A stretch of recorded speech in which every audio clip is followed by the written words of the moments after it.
योगेश जी, आज प्रेस वार्ता बुलाई है, क्या विषय है? सबसे पहले आप सभी का धन्यवाद कि आप एक छोटे से मैसेज पे आप सभी आए। आप सभी का बहुत बहुत धन्यवाद। देखिए, आज एक बड़े गंभीर मुद्दे को लेके जिस प्रकार से निरंतर पिछले 8-10 सालों से, चाहे वो लोगों से जुड़े मुद्दे हों, सामाजिक मुद्दे हों, और जो भी कहीं शहर में कोई समस्या हुई तो हमारा प्रयास ये रहा कि एक प्रशासन और लोगों के बीच में तालमेल करके, चाहे उसके लिए हमें लड़ाई लड़नी पड़ी या प्रशासन के साथ तालमेल करके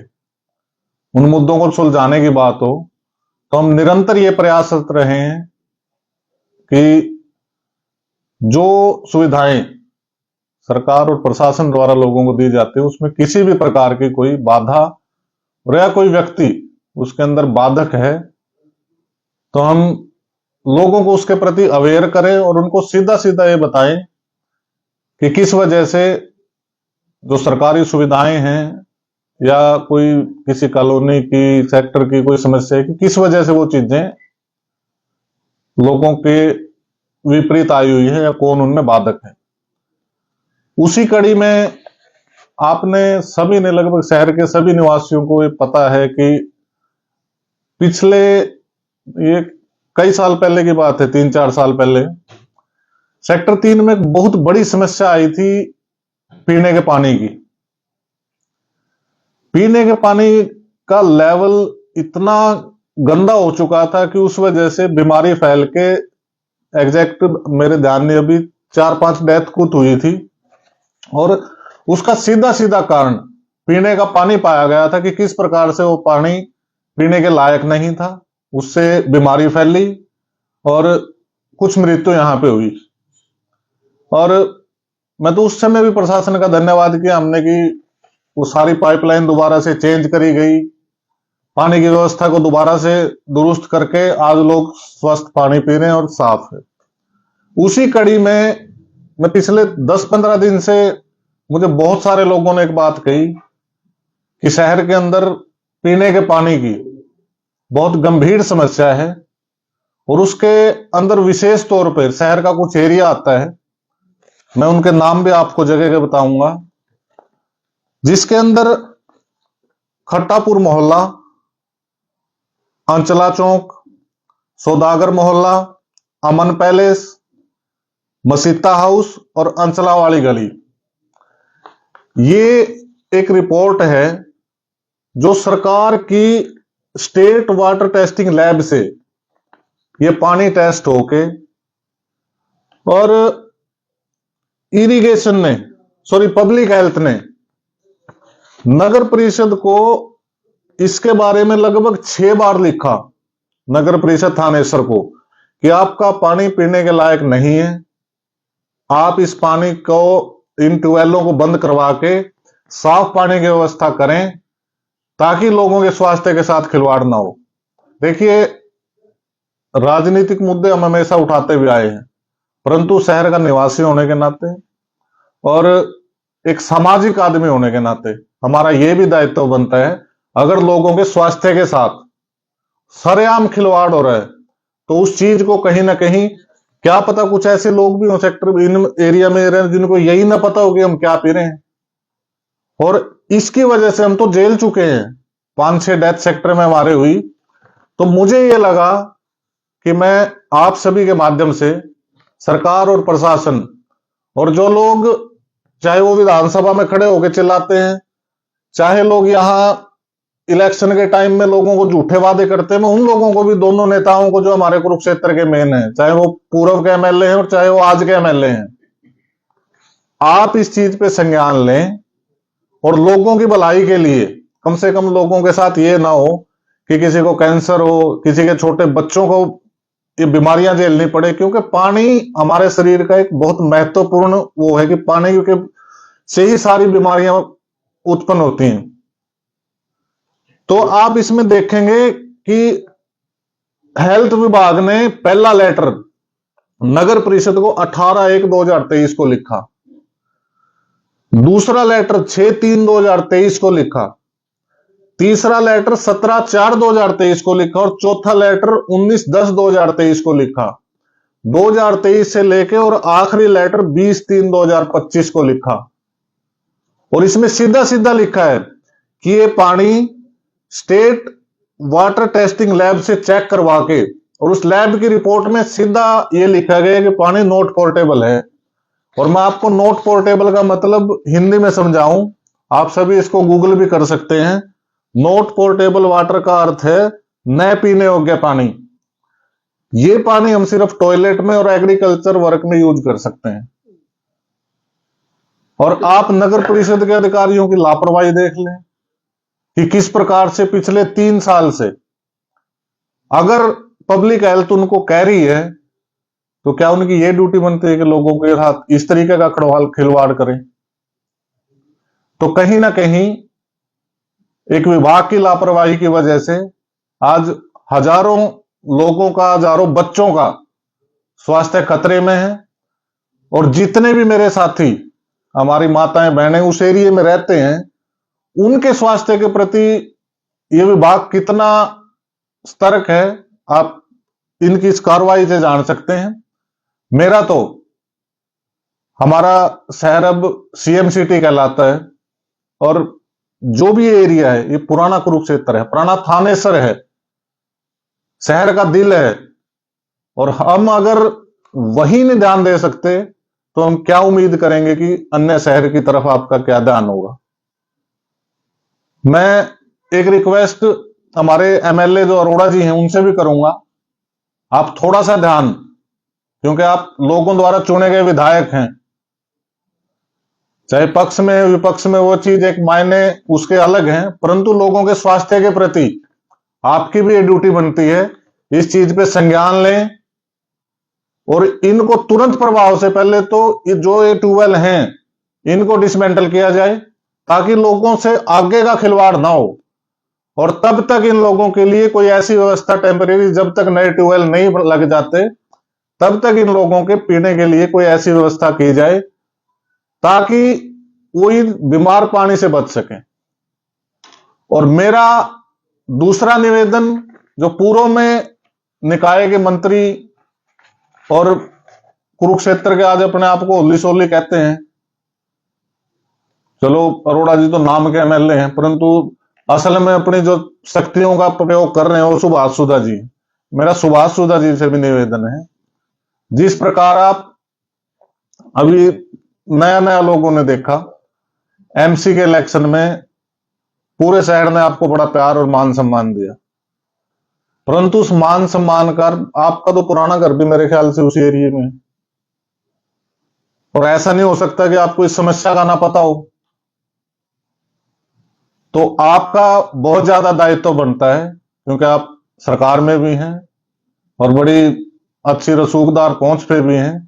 तो कम से कम इन लोगों के स्वास्थ्य के साथ खिलवाड़ ना होने दें,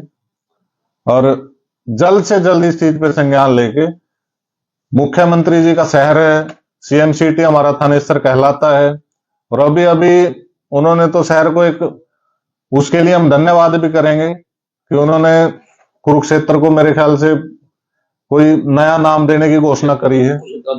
कुरुक्षेत्र धाम की वो करी है। परंतु वो सब चीजें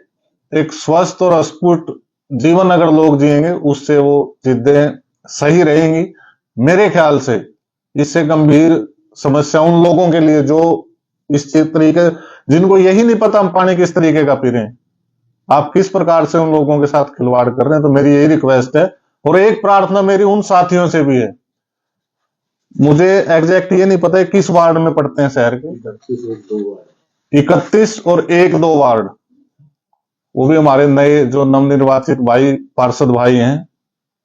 शायद उनके संज्ञान में ये चीज नहीं होगी, परंतु आप इस चीज पे संज्ञान लेके, और लोगों के लिए, लोगों ने आपको बड़ा प्यार और मान सम्मान दिया है, आपको पार्षद चुना है। मैं ये नहीं कहता कि आपके संज्ञान में आपका कोई इसमें कसूर है, परंतु आप खुद भी वही पानी पी रहे हैं। आप भी लोगों के लिए खड़े होके इस चीज को तुरंत प्रभाव से ठीक करें, नहीं तो अगर जो भी जिम्मेवार महकमा है वो इस पे संज्ञान नहीं लेता तो मजबूरन हमें उन ट्यूबवेल को जाके बंद करना पड़ेगा और सरकार को उसके लिए लोगों के लिए पानी की व्यवस्था करनी पड़ेगी, क्योंकि हम नहीं देख सकते कि हमारे शहर के लोग इस तरीके का पानी पिए और उनके स्वास्थ्य के साथ खिलवाड़ हो। आपकी किस संबंधित अधिकारी से बात हुई है? आपने कोशिश जी जी बिल्कुल, मेरी सारी मैंने इसमें बड़ा 5-6 दिन सबसे बात करके, इसमें बड़ी गंभीर समस्या। आप एक चीज देखें,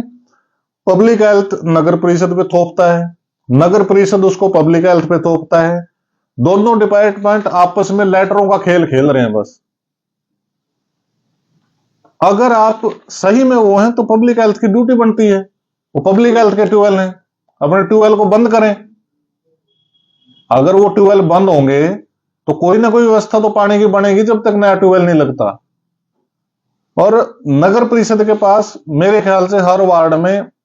सुटेबल जगह है, चाहे वो कोई पार्क है, कुछ है, लोगों के स्वास्थ्य से बढ़ के कुछ भी नहीं, तो इनको जगह प्रोवाइड करवानी चाहिए। योगेश जी, शहर में एक बार नशे की समस्या सामने आई थी, आप लोगों के बीच में गए थे और नशा तस्कर को वहां से खदेड़ा था जी, दूसरी वार्ड में ही ये समस्या पानी की है, तो वहां जाएंगे लोगों के बीच में भी लोगों को जागरूक करने के लिए, ताकि एकजुट होकर इस समस्या के खिलाफ आवाज उठाए। देखिए, सबसे पहले आज अगर कोई सबसे सटीक और सबसे सही माध्यम लोगों से जुड़ने का है वो सोशल मीडिया है, और आप सभी के माध्यम से, आप सभी के चैनल लोग शहर में लगभग देखते हैं, बड़े अच्छे से सारा कुछ वो है।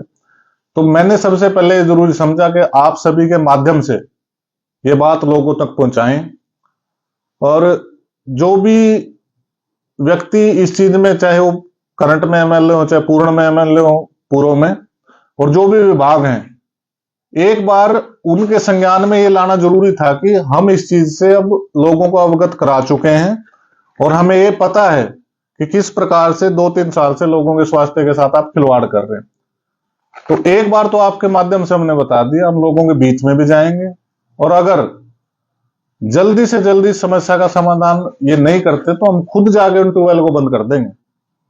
लोगों को ये जहर नहीं पीने देंगे हम बिल्कुल भी। और रही बात आपने करी नशे की, तो नशे का तो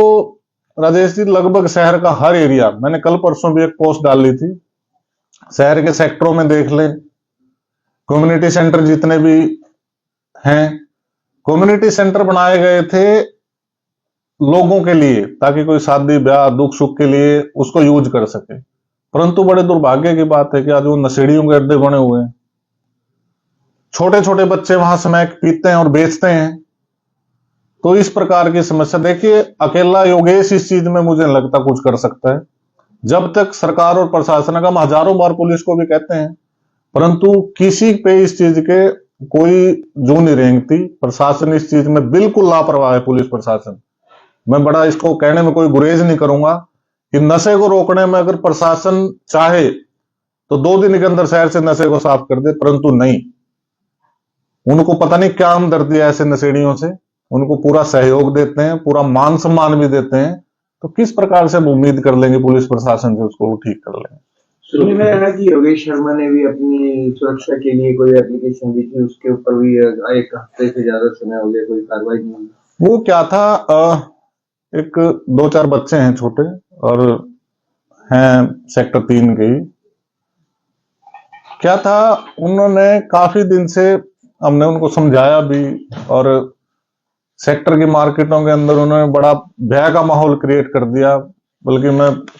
एक वीडियो भी मैंने आपको अभी दिखाई थी कि किस प्रकार से गरीब लोगों को, रेडियो वालों को पीटा गया, मारा गया, रोज ये धमकियों का, भय का माहौल। कभी किसी के बच्चे की, छोटे छोटे, एक लड़की, एक उसका फादर छोटी बच्चे को एक बर्गर खिलाने आता है और वो बर्गर बनाने वाले तलवार लेके, और वही 2-3 लोग उस बच्चे को किडनैप करके ले जाते हैं। परंतु दुख की बात है, इतनी घटनाएं भारी होने के बाद भी, मैं वो वीडियो भी आपसे साझा कर दूंगा अभी, इतनी घटनाएं होने के बाद भी हम पुलिस प्रशासन को संचेत करते हैं, कोई किसी भी तरीके का कोई संज्ञान नहीं है। और इन नशेड़ियों के हौसले इतने मतलब बड़े हुए हैं कि सीधे तौर पे हमारे कोई फोन करके गाली गलौज करना और ये करना, हम उनकी मानसिक स्थिति समझते हैं, नशे में कुछ भी कर सकते हैं, पारिवारिक स्थिति भी समझते हैं, माँ बाप की मजबूरी होती है। परंतु प्रशासन की ऐसी कौन सी मजबूरी है कि ऐसे लोगों के प्रति कोई कार्रवाई नहीं। कल को कोई घटना घट गई, पिछले 1 हफ्ते से मेरे को लोगों ने बुलाया, चाहे ये इलेक्शन से पहले की भी बात थी, अब की एमसी के नाते भी, वेलफेयर प्रेसिडेंट होने के नाते भी हमने उनको समझाया जाके कि भाई ये चीजें ठीक नहीं, आप ये नशे मत करो। और साफ साफ वीडियो में कह रहे हैं हम तो नशा जिलाते भी है, बेचते भी है। प्रशासन को हमने वो चीज देती, मैंने लिख के दिया कि जी अगर कोई घटना घट गई इसका जिम्मेवार कौन होगा। तो आज तक लगभग 8-10 दिन हो गए, पुलिस की तरफ से किसी भी प्रकार की कोई कार्रवाई नहीं करी गई। तो मक्खन जी से आप अंदेशा लगा सकते हैं कि एक आम लोगों का क्या हो रहा होगा, एक रड़ी फेडे वाले जिनको बेचारों को मारा पीटा जाता है उनके साथ क्या बीत रही होगी। जी।